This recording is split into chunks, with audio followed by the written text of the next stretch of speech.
Hi, Zack. Hello. Surviving? I am. It's a fascinating affair by which I do all the things that I normally do, yet just scowl about it. Because I can't do things that I sort of occasionally maybe do once a week. I have to do everything that I normally do, but now with more people around. Yeah, that's the hard part. For everybody listening, if you hear somebody dying in the background, that's the sound of my wife being overrun by 4 children for 3 weeks. And it is very likely somebody dying. But we're not going to die because we have video games. And lots of them. You know, I feel like my whole life has been in preparation for this moment where I'm locked in my house and I have nothing to do. So I have just this library of video games just waiting for me. And I think it's important that we do what we're going to do today, which is talk about games that we should delve into as part of this whole isolation apocalypse. Yes, there was somebody in our group, and I really wish I could remember who posted it, that kind of gave me the idea to do this. They made a post about what are 10 games you would recommend playing during this apocalypse. So that's exactly what Zack and I are going to do, is we're going to share with you 10 games that we think are the best use of your time while you are cooped up in a house with ideally nothing better to do. Yeah. I think the only thing that could have gone worse here is that all of us, like everybody from the show, was stuck in the same house together, like, and without wives and children. I think that would have possibly just ended the world. Yes. we would have knocked over a closed Target by now. And somehow magically, and I can't explain how or why it would happen, all of our game collections were with us at the time. Yeah, that would be, I got to tell you, that's the nexus of the universe that we should shoot for in the next apocalypse. That's maybe in the next life. If one of us wins the lottery, that is the ideal use case of the money, is one giant house. I'm just going to pay you guys to live with me. And there's no strings attached. It's just bring your games and be dumb. That's it. That's your job. Yep. I'll give you $75K a year. We'll have to have the island annex for the family. Seeing it. You can have the mansion out back. Yeah, they get the nicer place. Our place will be a shithole, but it will have lots of video games. And a lot of TVs. Of various quality. So should we kick this off? I'm going to do this really in no particular order because I don't think these need to be ranked. But No, absolutely not. I think this is just stuff you should play. Things and stuff you should cram into and around your eyes. Absolutely. Go right ahead, Eric. So I'm going to start off with, this probably should be no surprise to any, but a Mega Man game. Oh, I saw it coming. Which one do you think I'm going to recommend, Zack? I think you're going to recommend something in the Zero series, especially because you just got a collection. But I could be off, and it could be Mega Man 2. Ooh, wrong on both accounts. Shit. Well, it had Mega Man in the title, so I was fundamentally right. I'm recommending Mega Man X. Oh, good choice. Because I understand that Mega Man is not the most approachable series on the market. And the originals, if you didn't really grow up with them, they're kind of hard to go back to. And jumping into the X series is kind of a great stepping point because it melds the traditional Mega Mans with where they've come and what people are used to in modern platformers with sort of very basic RPG elements. So you can level up, you can build up your character, still has the basic core mechanics of Mega Man. But for me, it is a great stepping point into the franchise and worth every minute of your time. Excellent. I think that's a good choice. And I think, too, it doesn't suffer from and I'm just going to clump you all together, the millennials and forward who look at NES games and go, that's just trash by looking at it. Mega Man X is a very pretty game. I mean, clearly it comes from the Super NES generation, but it still looks good on modern TVs by today's standards. So I think that's a great choice. However, I will say X2, phenomenal. And then it just becomes this cacophony of Taco Bell diarrhea after that. It is a drunken hobo's Denny's the next morning Grand Slam experience. It's bad. If you want to hear some of the worst video game music I have ever heard, put in X3. Yeah, X3 is not a great game, despite it being ridiculously expensive and hard to find. Oh, it yeah. is not a good game. For a franchise that has spawned actual bands that write rock operas surrounding the music, it is just mind-blowing how off the rails X3 went. I have to liken it to like the girl who years ago took my virginity, because it just felt like there was a lot of build up to it, and it all ended with a it just wasn't. Oh, that was it. Oh man, really? I'll go back to the last one. So yeah, I agree with you. All right, where are you at? So I'm going to go old school and recommend Phantasy Star. Oh, shit. That's one you've been telling me to get on for quite a while. Yeah. Phantasy Star is an original Sega Master System game. So predating, I think actually I don't think it predates Final Fantasy, but it's close. It is the oldest, schoolest RPG in the most oldest, schoolest way. And it's very Japanese, but it's incredibly accessible. It features a pretty unique storyline where it's a female protagonist. There's no love story. Ooh. It's not about, finding your prince to save the day. She kind of does it all her own. She goes around, she collects new allies. They explore multiple planets. And I put that in the context of this game came out in like the early 80s. Oh, one of my kids is dying. It's going to happen a lot today, folks. Wait till you hear sirens, then we'll worry. Exactly. But it's just a really neat little accessible old school RPG. It does have the uniqueness of it has fully mapped 3D dungeons, or it's kind of like the Doom style of 3D. Yeah, little first person stuff. Yeah. But I highly recommend not buying it on the Sega Master System. I think you should go for the Sega Ages Collection on Switch, which will cost you, I think, $9. Oh, shit. And it comes with a save state system. It has all sorts of graphical options. And it's a really cheap, good play. You could probably knock through Phantasy Star in about 15 hours if you did everything. Yeah, it's relatively short. I would highly also recommend Phantasy Star 2, but man, you have to hate yourself a little bit, because that game, I think it represents the full-on grind fest that became RPGs of like the 90s, where it was just an arbitrary like grind up to get to a system. The game is probably 80 hours long, and 60 of that is focused on just grinding and getting to the next level. It is a long game, but Phantasy Star 1 was tremendous. The only thing that I ever knew about Phantasy Star from being a kid was Phantasy Star Online from the Dreamcast. Oh, yeah. That was an excellent series of games. They're bringing that one back, too. Are they? Is it going to be actual online, or is it going to be like a pseudo offline MMO?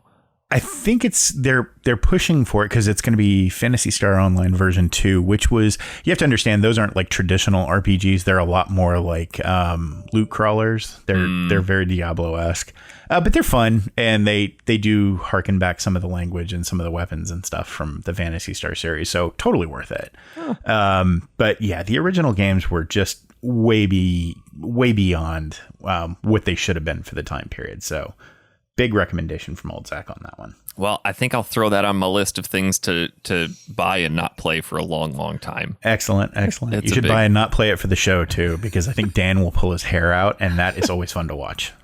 He certainly has enough of it. I'm going to throw it back here to the days of the Game Boy Advance, and actually a game that was slated to have a Switch remaster under a different title that, due to the apocalypse, has been pushed indefinitely. I can't find a new release date on it, but we're going to throw it back to Harvest Moon Friends of Mineral Town for the Game Boy Advance. Oh, excellent. Excellent. I don't know why I like these games, but I just can't get enough of them. And it's just this one. I've tried other Harvest Moon games. I've tried more Friends of Mineral Town, but it's just not as good as this. Okay, fair enough. Interesting story. My wife actually got me into playing the Harvest Moon games by introducing me to Stardew Valley. Oh my God, what a rabbit hole that is. Holy shit. My wife is still playing Stardew Valley, and she's probably one of the only people that I've ever met that's actually beat it and goes back for more. I mean, like an actual ending with fireworks and shit. She's sunk thousands of hours into that game. She's got like 10 playthroughs. And she was clever about getting me into it, because all she had to do was start a farm where the crops weren't lined up and there wasn't efficient watering ability, and like the mathematician in me just woke up and like, fuck this, I'm playing this game and I'm farming. God damn it, woman. Like, why did I marry you? You can't even make a straight row of cucumbers. But it is charming. I mean, that series is obviously an homage to the Harvest Moon games.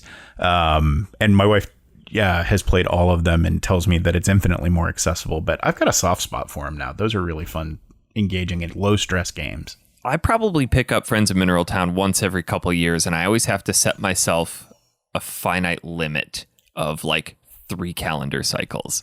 Otherwise, I just won't stop. It's like, all right, however big you can get your farm, however many pixies you can recruit, however deep you can get in the mine, by the end of year 3, that's when the game ends. And I just turn it off and put it back in its box and put it on the shelf. It's like, so is this like your self-imposed Rocket League intervention? And yeah, yep. Like, that's the one thing. I don't think I'd really ever be able to become like a full-blown addict of anything, because I'm conscious of that. It's like, okay, you can do like 6 shots of heroin this week and then stop and like set yourself finite limits. Just come back to it later. Everything in moderation.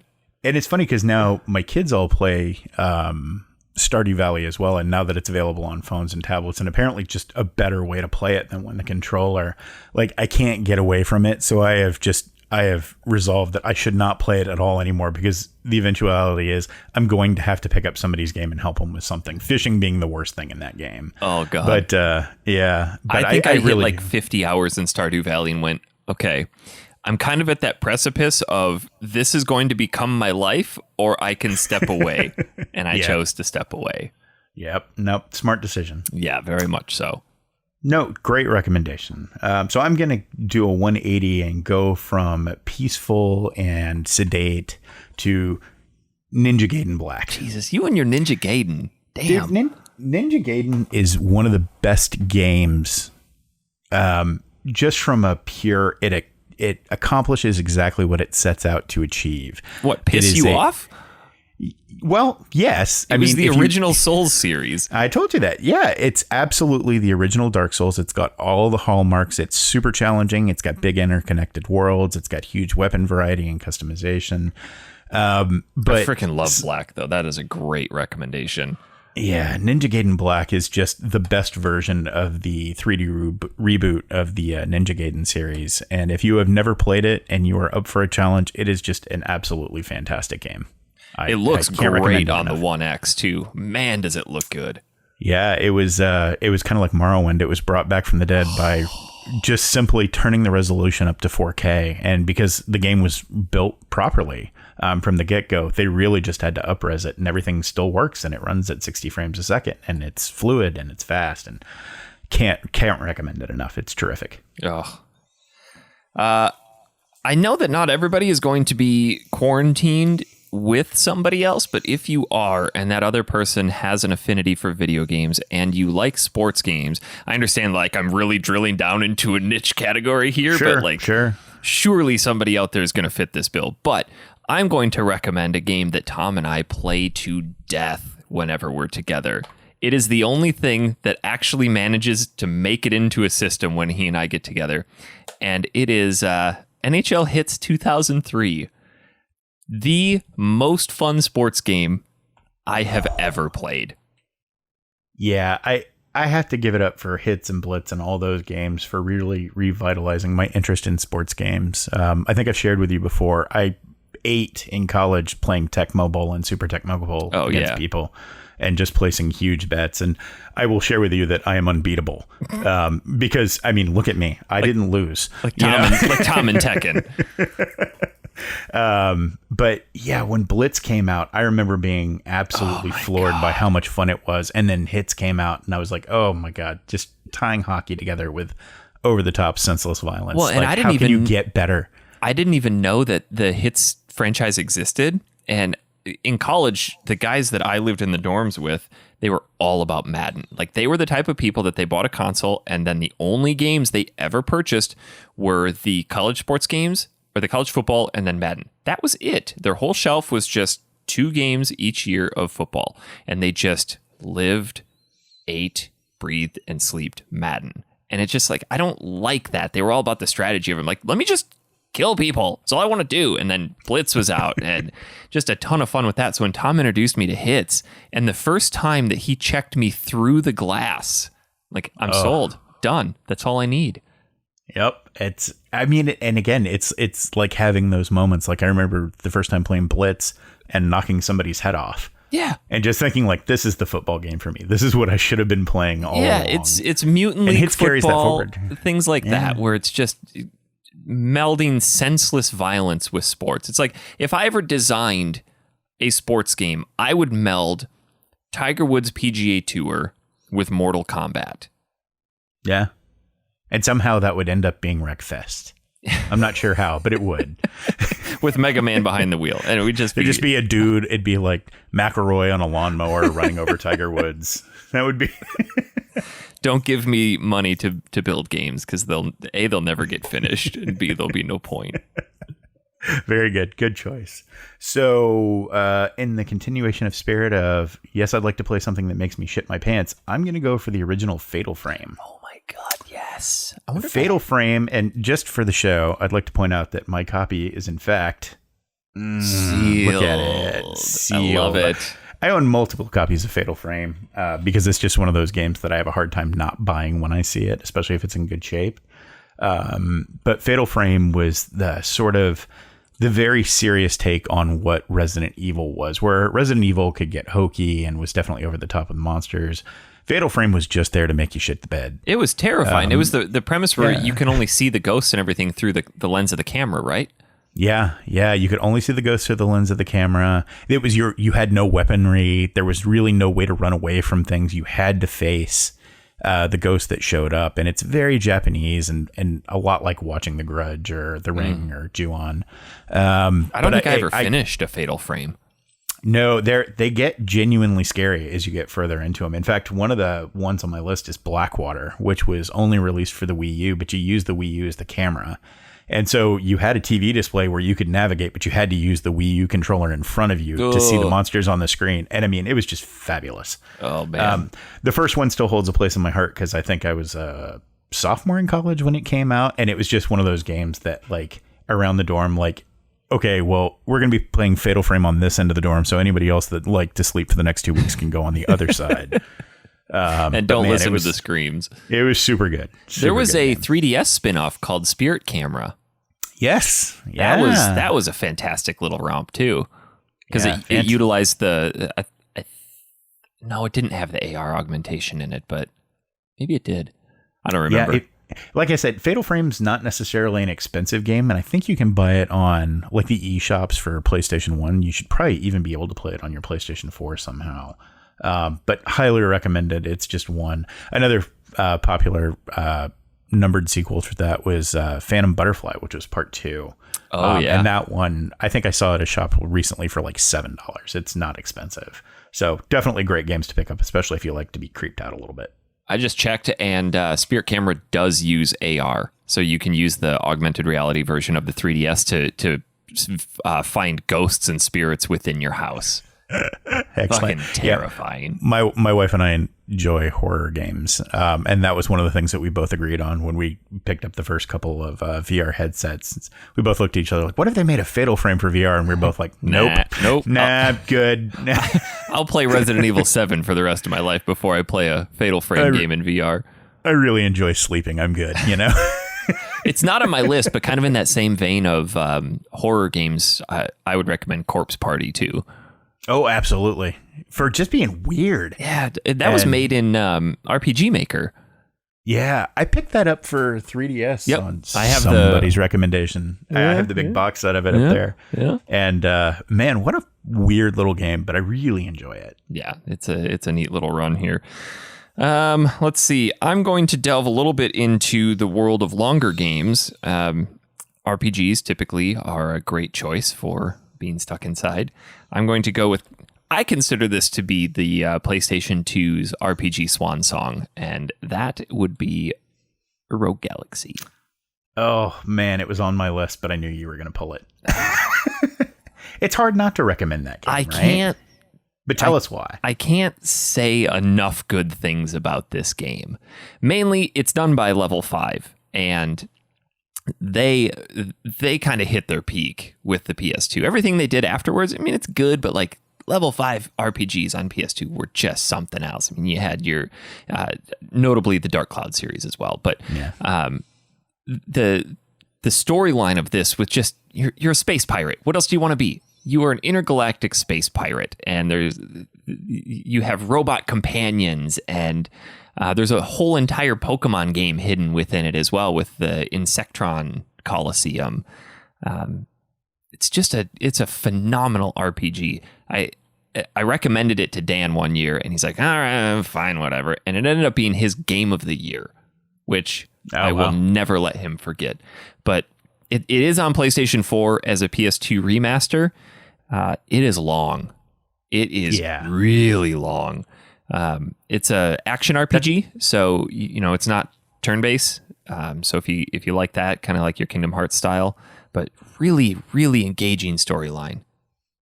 I've never actually finished it, and I love it, but it's one of those games that I get like 30 or 40 hours in, and I kind of wander off and go find something else. But I would like to put that on my list to finish and like 100% complete. I've heard people say like once you hit the 100-hour point, you're almost there. Yeah, I think I was at 140 some odd hours when I finally called it quits. And it's one that I've always wanted to play again, but kind of along the same lines of The Last of Us. I don't want to play it again because it made that much of an impact on me. It's like I don't want to go back, and it's like looking at something really beautiful, and then the second time you look at it, you start to see the flaws in it. Like I don't want to do that because I just have such fond memories of this game. It's so damn good. Yeah. It's one for the books. Absolutely. That's a must own for PlayStation 2. Yeah, absolutely. I actually have I think I have a Russian copy of it as well. I was in Toronto and found a really weird version of it. It's either Japanese or Russian or something. It's odd, but yeah. Well, that's it, folks. That's where coronavirus came from. Yeah. Eric's Russian copy. But hey, they don't have any over there, so who knows? The next game on my list, oddly, Dan talked me into, and I'm glad that he did. It is Assassin's Creed Origins. Ooh, Origins. This is a new game on my list, and that was hard for me to come to grips with, but I will tell you a couple things about Zack. Love ancient Egyptian history. Yeah. Love the art style, the motif, love all the legends and lore. And this is a game plopped dead in the center of all of that. And while there is certainly fantasy stuff that goes along with it, a lot of it is based on historical locations and accurate. This was the part that blew me away. It's screen accurate recreations of temples, tombs, and pyramids. And in fact, there's an education mode only where you can just go on a walking tour of all the things that they built in that game that are accurate representation. Well, yeah, they do so much research when they do those games. They send teams out to just take tens of thousands of pictures. And it's one of those games too that I think in open world games, I either have one or two reactions to it. Like when you finally get out of the sort of learning area and go out into the world and, get that first grasp about how far away things in the sense of scale. My two reactions are, oh, Jesus, this is going to take forever. Or, oh, wow, I can't wait to see and do everything there. Yeah. And it's probably the Egypt file in me that made me, have the latter reaction. But it's worth it. If you liked Odyssey in particular, it's got the same basic combat system. It's got a lot of the same tendencies when it comes to loot and upgrades. So it really, I think with Odyssey, they put all those pieces together better. But this is like a tenth of a step behind. And it came out a year previously. So if it was a proof of concept, it was a really good one. It's on my list too. I'm slowly chipping away through Odyssey, but I understand that that's not something that's ever going to result in any sort of a completion because that's a game you just need to go, all right, here is all of my attention for the next 2 weeks. And then you might get halfway. Yeah. And it's, I will tell you that with Origins too. It's a long game. I'm probably 40 hours into my playthrough. And I am not close to finishing. See, and I don't have that collectophile in me like Dan does, where I need to see and do and collect every piece of whatever's in a game. Sure. As soon as I hit the credits, something triggers in my brain. It's like, put it on the shelf. You're done with it. No, I specifically go out of my way to finish as much as I can with a game because I have the same tendency. I do not platinum things. I'm sort of famous for doing it with the Souls games, but that's just because I love them. It's not because I have to have everything. But this one, I definitely wanted to see and do everything that I could because it's just so good. Yeah. And it's funny because it's got expansions that I would really be interested in playing and know right now I'll never go back and do them, so I'm not going to bother. But one of them is they've recreated Atlantis. Yeah, I so saw there's that. an entirely new area of the game that's just decked out in the Atlantis theme. And I think that one in itself is like 20 or 30 hours long. And for a DLC, that's not bad. Wow. Yeah, that's on my list of things to get, but it's still kind of expensive. It hasn't really gone down. Yeah, it did not come down in price. I highly also recommend that's one of the ones that I'm going to say you absolutely should play on One X. Yeah, that's what I... Because it's just, there's such a difference between the One X and the PlayStation 4 Pro versions of those games. And I say that as a graphic snub. I am absolutely visually focused when it comes to game, given what I've done in my history. But that's one where it makes a difference. That a lot of the Ubisoft games honestly are, because like Far Cry 5 is another one of those that I would say absolutely play that on the Xbox One X. Yeah. Good recommendation. What's next? Yeah. What's next on your list? So I really, really, really wanted to put a Zelda game on here, but I couldn't figure out which one I wanted to put. So I didn't put a Zelda game on here. And instead I went with a probably the best Zelda clone that I have ever been able to find. A little PS1 game called Alundra. Oh, good one. If you like Link to the Past, this is about as close as you're going to get to a really long Zelda game without it actually being Zelda. Okay. So this is about a 40-hour game. It is long. Good Lord. Yeah, and it plays exactly to a T like Zelda does. Well, that can't be a bad thing, because Link to the Past was an amazing game, right? Yeah. I mean, the concept of the game alone, though, just the storyline of it is just absolutely incredible. You're this elf who washes up on the shore of this strange land. So very similar to the beginning of Link's Awakening. Mm-hmm. But there's this curse that's taken over this town. Everybody has... they've been worshiping idols, and this curse has taken over, and people have become afflicted with nightmares. And if you're afflicted with a nightmare, you become trapped in this nightmare and then die. But there's this ancient tribe of dreamwalkers who can enter dreams and rescue people from their nightmares. And you, being this elf who's washed up on the shore, are one of the ancient tribe of Elna who can enter dreams. However, if they die while you are in there, you also die. So it becomes this story of trying to figure out why this place is cursed, while at the same time entering people's dreams within town to save them. But you don't always get to save them. And there are some really, really moving plot points within this game. Excellent. I'd never considered mashing up Zelda, Inception, and Psychonauts, but that sounds interesting. Yeah, the just the art style, the music is second to none for games in this style. It's one of those incredible games. We did cover it for the show.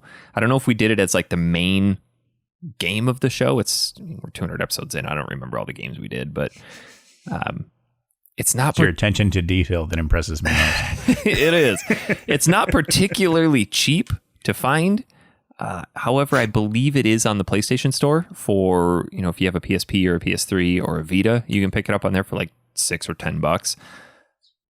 That's one of those rare, it's got gold embossing on the cover. It's a DreamWorks game. Yeah. I was about to say that's why it's expensive. Unfortunately, I just recently found out that my original copy from childhood is not complete. Oh no. It does not have a map.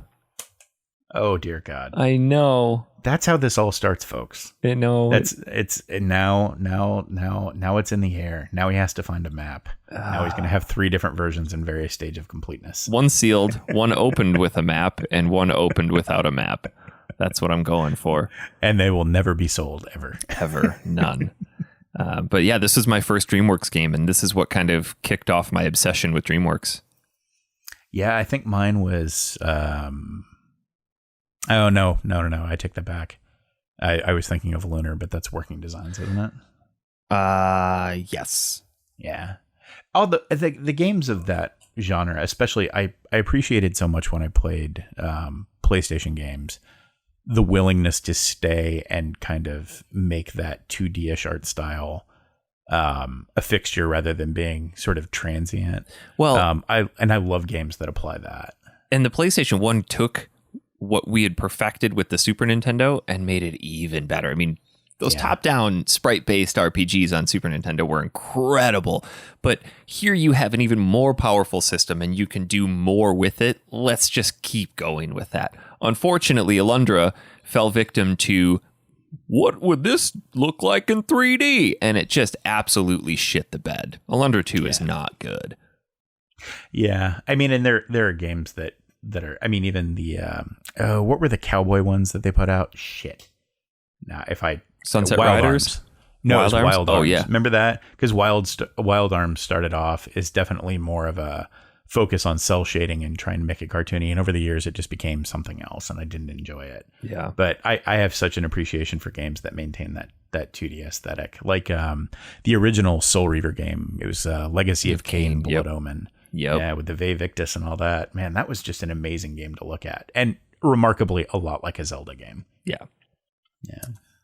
Okay, so this one's going to make you angry, and I'm not going to talk about it for a long time, but I am going to sell you on it in a paragraph or less. My next recommendation, much like you are recommending longer games to get you over the hurdle of being in isolation, is Persona 5. Oh, God, okay, Dan. And I'm going to sell you on this better than Dan ever did. Are you ready? and I'm just going to drop the mic and I'm going to walk away. The first storyline in the game is about you as a student finding out that your teacher works for a deliver to your house. How do I phrase this nicely? It's a maid service that is not a maid service. Oh. And she agrees if you complete her quest and build up enough empathy, compassion. I don't remember what the stat's called, but it's like alliance with you, that she agrees to give you a special massage. Oh, is her? She does this with kitty ears on. I'm just going to drop the mic there. This is a game for you, Eric. This is all right. Well, getting special massage from your teacher who works for a maid cleaning service that wears kitty ears to your house. Can I finish this before Final Fantasy comes out in 3 days? God, no. This is an easy 100 hours worth of game. And if you buy the Royal Edition is like 150 hours, I think. You do understand my track record with long games, right? I do, but kitty ears, teacher, special massage. How far into the game does that special massage happen? Pretty not far. Oh. I'm going to say by the time you get to special massage, you will definitely be hooked on the game. Okay. I mean, and it's a very traditional JRPG. So I'm going to say it like that. I have started it. I'm about 10 hours into it. Couldn't tell you what the fuck where I'm at now, but you know what? Maybe someday. Okay, fair enough. Maybe someday. Just remember, kitty ears, teacher, special massage. Done. All right. I'm going to throw it back to another co-op game where this series and some of the alternate spin-offs have consumed hundreds of hours of my life and essentially defined some of my favorite multiplayer experiences from high school. And that's Baldur's Gate Dark Alliance 2. Great game. Yes. I'm particular to this one just because it added additional heroes. Just the scope of the game is larger than the first Baldur's Gate, but essentially it's just more of what made the first one fantastic.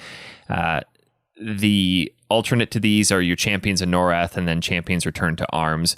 4 of the best dungeon crawler games you can get outside of PC. I mean, obviously there's Diablo, but for me, these 4 games define hundreds, if not thousands of hours of gameplay in high school. Scott Girardi and I would just play these on repeat over and over. And then the advent of when you were able to play them online, just that's all we played. Oh, gosh, yeah. And I mean, I can remember, it's funny because you joke around about playing an asshole mode, which I don't really know how else to play those games. Thank you. This is not co-op, it's co-battle, damn it. I got to the shiny first. Fuck you and die. I can break this down for 10 gold and buy half a potion. Exactly. You don't need armor. You need to stand next to me and win me things. Yeah, I've spent thousands of hours of my life in games similar. So I heartily recommend Baldur's Gate. I don't know what it is about the action RPGs that just draw me in. It's just that sense of being so unbelievably powerful and just cutting a swath through enemies. And Yeah. I always used to play as just your traditional tank barbarian knight. But recently with these games, I've switched to playing a wizard, and it's just so much more fun. Yeah. Well, I mean, and I think it affords you options to have like 10 different play styles, right? Yeah. Because those games are definitely built on, here's some archetypes, but we really want you to customize those and make them better. There were a couple really, really good ones too. There was one called Dungeons and Dragons Heroes on Xbox. Oh, yeah. That one was okay. And then there was Fallout Brotherhood of Steel, Which was better, as I recall. Which was good, yes. Then they, once we hit PS2, like that's where the ARPG games really started to die off. Like you saw, was it Demon's Crest? No. Was it Demon's Gate? No. Shoot. We'll remember it as soon as we stop recording. Yeah. Maybe it was on the PS3 or something. But like the Dungeon Siege games were really good. But when it hit PS3, it sort of pulled itself back. What am I trying to say? Sacred 2 is another incredible action RPG that I lost hundreds of hours to. But then it's just kind of disappeared. Well, yeah, and it's like, wasn't Divinity Original Sin one of those? Well, it was supposed to be, but then it was turn-based. Right. Okay. Yeah. Again, it's a genre of game that sadly doesn't get enough airtime these days, but how much Jurgens did you go through with the Baldur's Gate 3 trailer? Enough. Yeah. But I just the entire aesthetic of that game screams Lovecraft to me, so I'm all about it. But unfortunately, and I guess I'm going to hold my judgment until it comes out, but it is like Divinity Original Sin where it is stop-based battles. I think that could be okay if it's done right. And I mean, from what I saw in the previews, it looks like it's more like ATB stuff than just random draws and turns. So I'm interested to see what they do there. But the aesthetic of the Baldur's Gate games has always had me. Yeah. Yep. So that is plenty of time to dump into a game if you've got somebody else to play. Yes, you're going to need another apocalypse after this one if you're ever going to truly get through our list. Okay, so I'm going to fork us in the road and take us down an experiential game that I remember from my childhood and that is available for literally everything, and that is Dragon's Lair. Oh dear, didn't you just buy this? I own probably 30 different copies of Dragon's Lair across all the versions. I tends to be one of the things that I buy as soon as it comes out for a platform. Dragon's Lair was originally released in the early 80s. It's I would call it an action cartoon experience, by which it's really just sort of quick time events over and over and over again that make up a whole game. But to see that as a kid, it's animated by Don Bluth team, who were rivals to Disney, really all the way up through the end of his career. It is absolutely fantastic looking. It's got quirky little stories. It's really, when you start to look at the princess at the end, it's really kind of more adult than I think I thought it was when I was a kid, because she's definitely very nude. Yeah. But it's just a fun little game and a fun little diversion. So there are 3 games that come as part of that trilogy. There is Dragon's Lair 2 Time Warp, and then there's Space Ace. And usually you can find that collection of 3 games for around $10. In fact, I just bought it on PlayStation 4 not too long ago as well. But they're definitely worth your time. They're not going to take you more than 30 minutes, and you will probably get frustrated and just watch the movies through. Still worth $10. They had a arcade version of that too, didn't they? Yeah, it was the first Laserdisc game, if you can believe that. What a weird game to have in the arcade. Yeah, I remember it was much like watching Stranger Things. Like, I remember my friends and I gathering around that, having like little, cheat sheets and maps so we could get incrementally further with every dollar we poured into that machine. Oh yeah, that was just it was a money suck. It was a quarter sinker, but it was a good one, and it's one that has lots of nostalgic meaning to me, especially if you're going to play it. Like, I talk about it being adult, but your kids probably wouldn't notice. It's cartoony enough you could probably play it in front of your kids and they'd get a kick out of it too. Yeah, that'd be a good one. That's a good shout. I like those short ones. Yeah. I think the longest in those games is Time Warp, and that's probably 30 minutes from start to finish. Oh, wow. Yeah. All right. Well, I'm going to... I'm starting to actually kind of see a theme here. I didn't realize that I pulled 3 games from the same developer, but shit. Okay, well, I'm going to go back to a little handheld game here, and this one's really hard to talk about because when you talk about it, it makes it sound boring as hell. But this game actually convinced my wife to buy a 3DS and a copy of this game. It's Fantasy Life on the 3DS. Okay. Another game made by Level 5, and it is exactly what it sounds like. You get to choose one of 12 lives that you can swap in between. You know, it's like a paladin, a knight, an archer, a mage, or you can be an angler, a cook, a tailor, a lumberjack, and you just live these lives and you can acquire different skills. Like if you're a lumberjack, you go out and you harvest wood, but then as you jump between these, you get different skills that start to meld together. And in order to complete a quest in one life, you also have to do something in another life to be able to have that object or that item to push things together and start working more around the town. But there's also this insanely long and deep overarching RPG buried within. And excellent. I'm probably 80 hours into it, and most of that is me just obsessing over doing the little chores, and it's all mini game based. Going down and mining copper and gold, or breaking open rocks and finding items, or being a tailor and creating different fabrics so that you can sell that off to get something else and create different weapons to go on your adventure. If you're a paladin, then you can use a sword, but then if you're a mage, you can use a sword and a mage and magic. And it's a really complex, it's really hard to describe in a way that makes it sound interesting. But everybody that I've recommended this to who has actually bought it and played it, it's like, yeah, it's dangerous. See, and I like games like that. I like games that have the ability to be very simple from the offset and just suck you in with the infinite complexity of how you choose to go about it. Well, and I think Christy started off playing as a chef.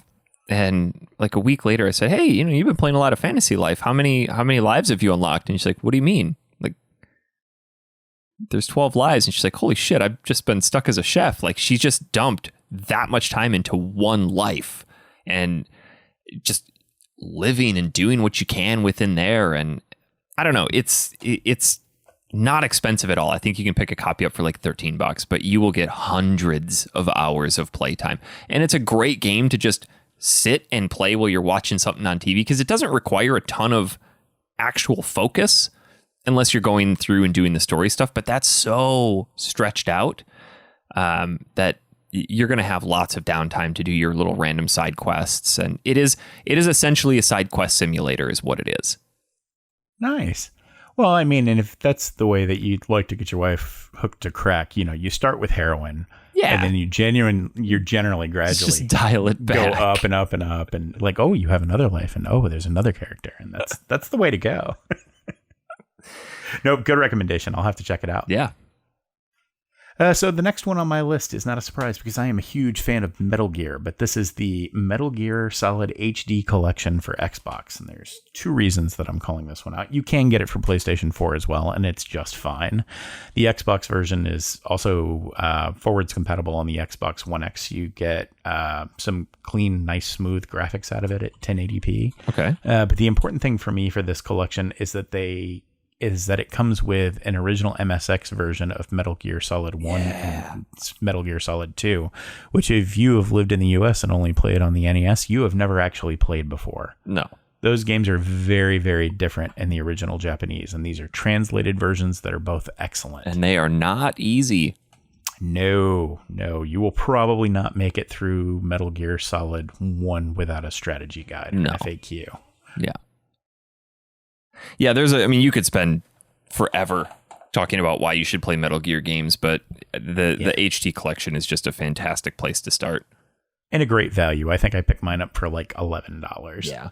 And that it works on the Xbox One X and One S for that matter is really good because for a long time Xbox users did not have a decent version of Metal Gear that they could play. The original ports were notoriously awful. What were those called? They had some funky name to them. But the HD port done for 360 was really, really good. Interesting. Well, hey, good recommendation. I'm going to also pull another one from the same developer, another level 5 game from the PS2 era. Shocker. What can I say? I like level 5. Developer of the week. This game is it's my childhood. Well, not my childhood, like my early teens. I probably spent more money renting this game than it would have cost to just buy the damn thing, and I never beat it. Dark Cloud 2. Oh, yeah. Yeah. That's a fantastic. I somehow knew it was going to be when you said level 5. So I was like, oh, yeah, it's going to be Dark Cloud. It's Dark Cloud. Great game. It is. Dan and I talked extensively about this on the show. Another one that I recommended to him that was almost his game of the year. Really interesting concept. Dark Cloud 1 was close to a launch title for PS1 or PS2 is very, very early PS2, but very progressive in what it did. The premise of Dark Cloud is that the world, there's this genie that comes in, or this overarching power comes in, destroys the world, tucks everything away in these little diorama cubes or diorama orbs in dungeons, and you have to go into these dungeons. So it's kind of an action RPG sort of, and collect these cubes, bring them back to town, and then rebuild the town. So it does have some town building aspects to it. And Dark Cloud 2 kind of builds on what the first one did. And you have a lot of criteria. So when you place a person in the house, you're like, but I want a purple roof and I want a sconce on the wall and I don't want to be next to the church because of all the bells. And it's a little puzzle building. It's not extremely difficult, but the game can be as surface level as you want, or if you really want to start diving into like the weapon synthesis, that's where the rabbit hole really falls in, especially with it back to Rogue Galaxy within there. The strategy guide for Rogue Galaxy is like 400 pages, and 200 pages of it comprise the synthesis guide. Wow. It is unbelievable. And it's really small print, and it's just graphs. That's all it is. It's like an Excel chart of 200 pages of that. Like, put this with this to get this, and then put that with this to get that. And like, here's what happens when you mix all this shit together. It's like, oh my God. Yeah, it's like playing Dungeons and Dragons back in the 80s. Yeah. Like, wouldn't Microsoft of Excel have just changed that world altogether? Well, I think this was one of the first games that kind of started that trend of me not wanting to finish games that I really enjoyed, because I was afraid that like I wouldn't want to play it anymore. And yeah, to point, it's true, but I would rent it for 5 days and then just repeat and repeat and repeat and repeat. But every time I rented it, I would just start over. Like, why don't you just continue? I remember when the PlayStation 2 came out, it was a pretty limited selection of games. And I remember Dark Cloud 2 being out there.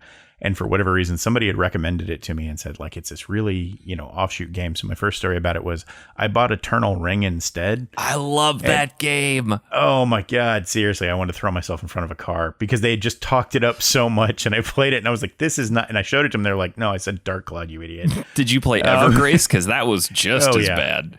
Yeah. Those old Age Tech games. Good God. But I remember playing Dark Cloud 2 for the first time, having not played Dark Cloud 1 after my screw up with Eternal Ring. But I remember playing it and thinking it reminded me a lot of ActRaiser, where it was kind of this split between, building and customizing things. And that's a great comparison. Yeah. Yeah. But I really enjoyed it. I really enjoyed ActRaiser. So why would I not have? One of my best trades that I ever made as a kid, I had Dark Cloud 1. And my uncle introduced me to Final Fantasy Tactics, and I didn't have enough money to buy it.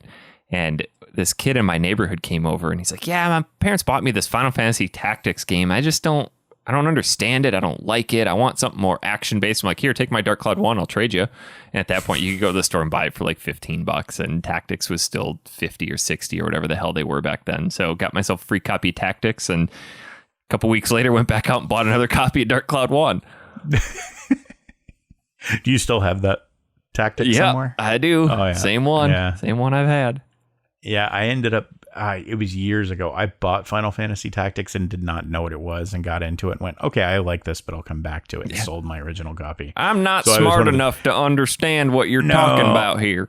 No, I wanted it to be more Final Fantasy VII, and it wasn't. So, but I do remember a couple years back, I found a pristine copy of Tactics that had everything in it, and I think I spent like $70 for it to buy it back. So a Black Label Tactics is not cheap. No, and complete is even harder to find. So no, I was pretty happy, but yeah, I absolutely agree with that. Dark Cloud 2 was fantastic. Yeah. What you got? Okay, so we're into the top 3 games? No, that top was my third, games? Yeah. Oh, but again, in no particular order. In no particular order. But yeah, so we're getting down to the wire, and I have to recommend this, and I know I've been talking your ear off about it, but everybody should play Doom Eternal. You know what? I finished Resident Evil 3 last night, cracking the seal on Doom tonight. All right. I hesitate to say too much about it, other than if you like Doom 2016, you're going to love this. But I think you're going to have the reaction of, holy shit, why didn't you tell me? I could have been playing this for the last week. Like, it's that good. I'm looking forward to it. I do not go back and 100% mini games. And it's one of the few in recent memory that I'm actively pursuing getting 100% of everything because I'm having just so much fun with it. Am I correct in understanding that, yes, I've played Doom 2016, haven't beaten it, but you don't really ever need to understand what happened in previous games because the core concept of Doom is hell showed up, they're fucking shit up, you get to go kill a bunch of demons. That's it. Yeah. I mean, and this has some story element to it. You could skip over all of it and it wouldn't matter at all. Here's your gun, point it that way, have fun. Kill shit. Yeah, the weapon selection is just vastly improved. The graphics are friggin' incredible. I think you're going to have a blast with it. I can't wait. Wait. Yeah, I'm cracking the seal on that as soon as the kids go to bed. All right. Do you think I can have that finished before Final Fantasy comes out? Yeah. Yeah, if you start today. What is it, like 10, 15 hours?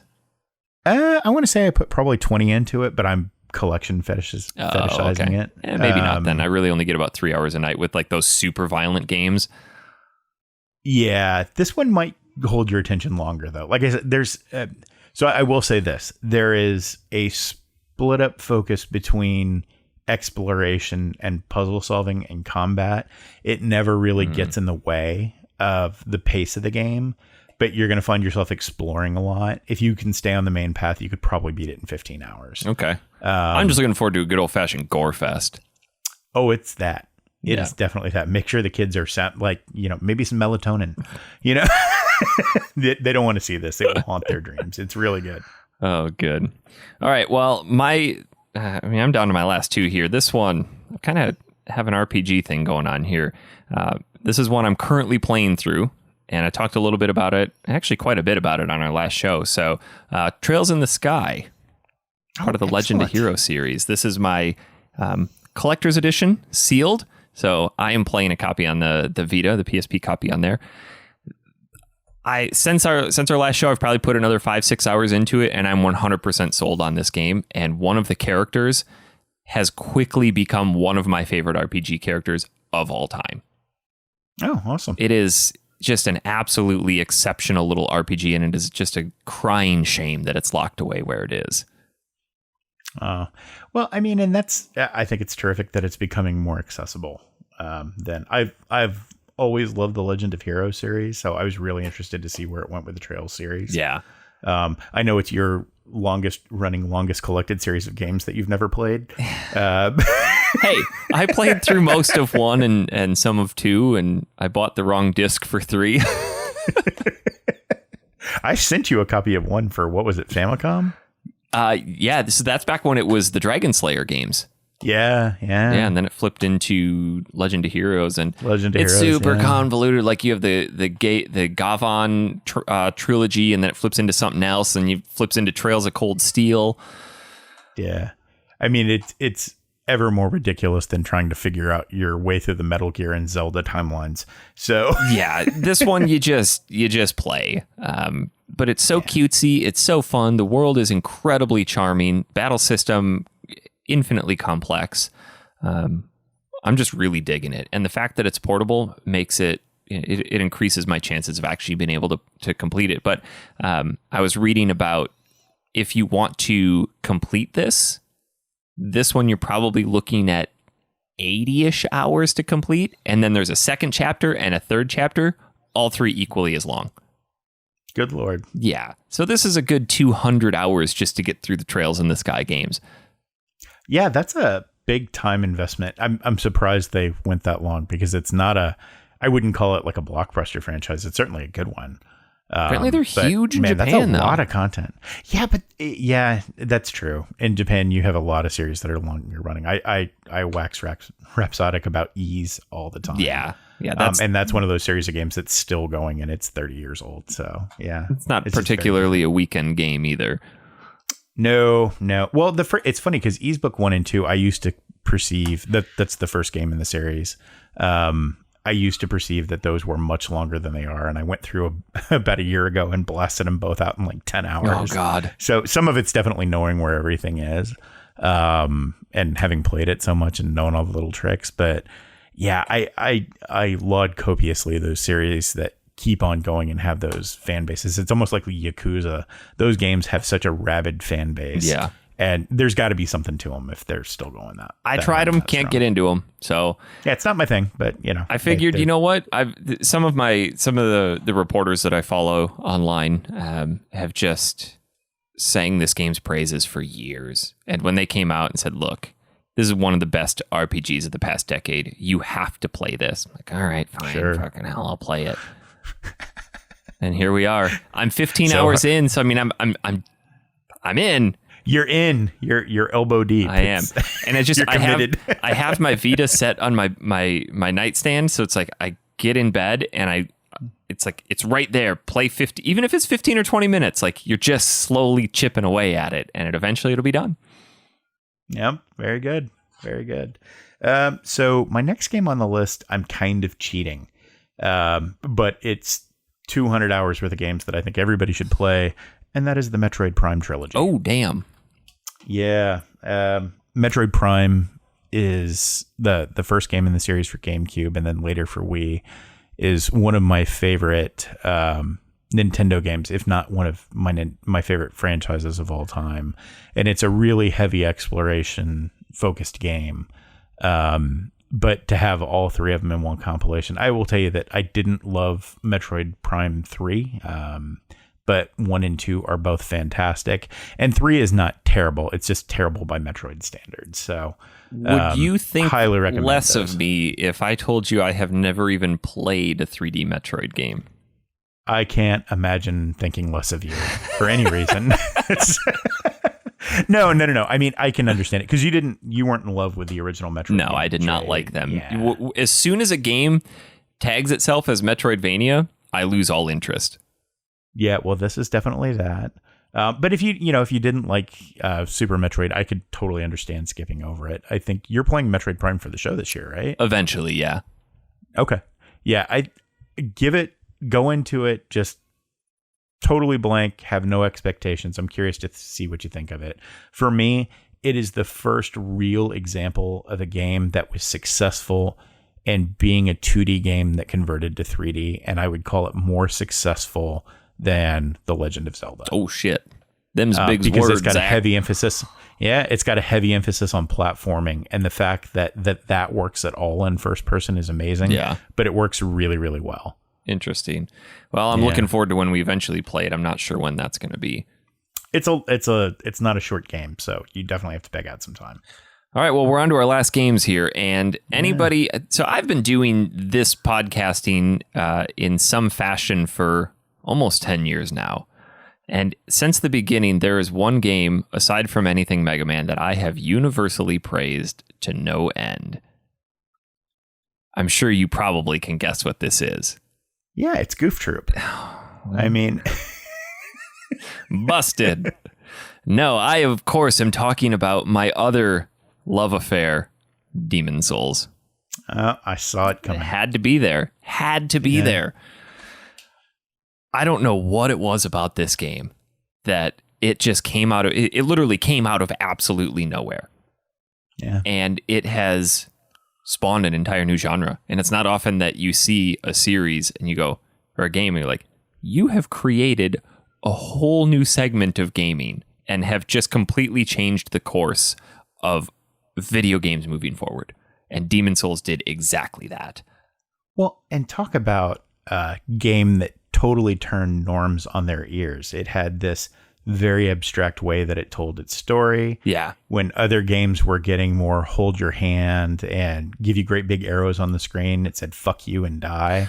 And when you die, it makes it harder. Yeah, it gives you real consequence for death. It's in an era where multiplayer games were big. It said, well, yeah, you can play with your friends, but only in this one specific way.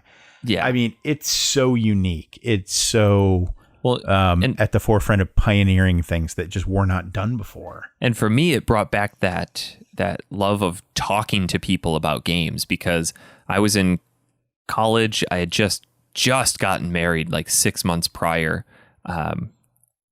and didn't really play a lot of games with friends at that point. We were playing our traditional Call of Duties and shit like that. But back when I was a kid, we'd talk about like Final Fantasies and RPGs and stuff like that. But this game, every night on my way home from work or school, my uncle and I would call each other and talk for at least an hour about what we had done, what we had seen, our thoughts on something, with all the world tendencies, the soul tendencies, and figuring out how to get something to appear within a certain world. I probably did 8 to 10 playthroughs of that game back to back to back. Yeah. And I don't know. I could probably still chuck that in and pound through it in 15 hours. And I know it like the back of my hand. And it's one of those that I've wanted to jump into again, but with the rumors of there being a remake, I don't quite want to do that yet. But if you even casually like any of the Dark Souls or Bloodborne or fuck hell, even Sekiro, you owe it to yourself to see where all of those were born and play Demon Souls. Yeah. Because if you think those games are hard, this game is going to knock you on your ass. Well, and you've given me shit about it before, and rightly so, because I have never beat Demon Souls. Oh. It came out. I think my daughter had just been born. And I played it for 5 minutes and went, fuck no, not for me, too hard. And then I ended up circling back for Dark Souls, and absolutely falling in love with it. But it's one of those games that I keep expecting them to remaster, and you keep hearing about it. I'm like, I'm not pouring 400 hours into a game that I'm going to have to turn around and do the exact same thing in a prettier version again. Yep. But, that probably ends somewhere during this isolation when I run out of things to play. I don't know. That wall behind you has got quite a lot of games on it. Most of these I've played and beaten. There are some exceptions, but I will tell you that I'm definitely running a quart low. I guess I could go 100% Persona. Oh God. Just to beat Dan at it. But no, I wholeheartedly agree. And without too much further ado, I know this is going to surprise some of you that expected to see Symphony of the Night here, but actually my top game is Bloodborne. Oh shit. Yeah, for the exact same reason. I find it super challenging. I love the art style. I love the aesthetic. I love the fact that the story is something that you really have to go find. Yeah. And I just can't say enough about the combat. My biggest gripe with all the Souls games, especially everything sort of up to Sekiro, is just its inconsistent performance. Yeah. Because none of those games run particularly well on consoles. They run great on PCs, but they run kind of terribly on consoles. And Bloodborne is the one Souls game in the series that does not appear on the PC. So I'm kind of stuck with that. So I'm really hoping for good things out of the PlayStation 5 backwards compatibility. Well, and Bloodborne kind of turned the Souls series on its head, and instead of it being very defense based, it was very attack based and parry and it was definitely a game that punished you for being defensive. Yeah. Because all of these skills you had built up in Demon Souls, Dark Souls, and Dark Souls 2, it's like, hey, guess what? Can't do that. Yeah. And it definitely put an emphasis on being fast, on being the first to hit. And even when you get hit, Bloodborne's real main call out is that it cuts your life when you get hit, but you have the opportunity for so many seconds after you get hit to hit the enemy and get that life back. And that completely changes the balance of the game. If you ask me what my favorite Souls game was through and through, I would have to say it was Dark Souls, probably 1. But Bloodborne just does it for me in terms of its visceral ability to make me more aggressive in a game than I am probably even comfortable saying that I would be. Yeah. And that's incredible. And the story itself is very Lovecraftian. So once again, you got me there. Well, and it has everybody's favorite boss, Father Gascon. Yeah, Father Gascoigne, he of which name shall never be pronounced correctly. And well, I mean, and you look at the depth. I mean, and I'm gonna spoilers here for a second, but like the Dark Souls Bloodborne storytelling method is so good. Like most of the time that people play that game, they don't realize that even Father Gascoigne has his own story. Yeah. That the girl that you find locked up in a tower that's looking for her dad gives you what is it? It's a music box, right? Mm-hmm. If you play that music box in front of, and she says, you know, this is my daddy's favorite music. If you play that in front of him, it stuns him. And when you stun him, you realize like, okay, well, this is her dad. Then where is her mom? And then you find her in that arena. And it doesn't ever tell you that in the game. You just kind of have to figure all that out. And you find a red brooch, and then you take the red brooch back to the little girl, and she says, oh, that's my mom's. Is she dead? And then you have the choice about what happens to this little girl, because if you tell her, yeah, she's dead, she just stays in her house and lives forever. And if you tell her, no, she's not dead, she goes out to find help and ends up dying. So like that amount of control and this trivial little one boss fight is spread throughout that game so dramatically. And I'm going to gush about Bloodborne until the day I die, or until I get a 4K 60 version of it and can shut up forever. It is a good one. It's one that I haven't played through. It's the only Dark Souls game I have not played through more than, or the Souls games that I have not played through more than once, because I got to the end and went, wow, that was hard. Yeah. Oh yeah. It's ridiculously hard. I think it's probably maybe Demon Souls is harder. I don't know, because they play very differently. Yeah. Certain aspects of it are very difficult. There are some very unfair bosses in Demon Souls.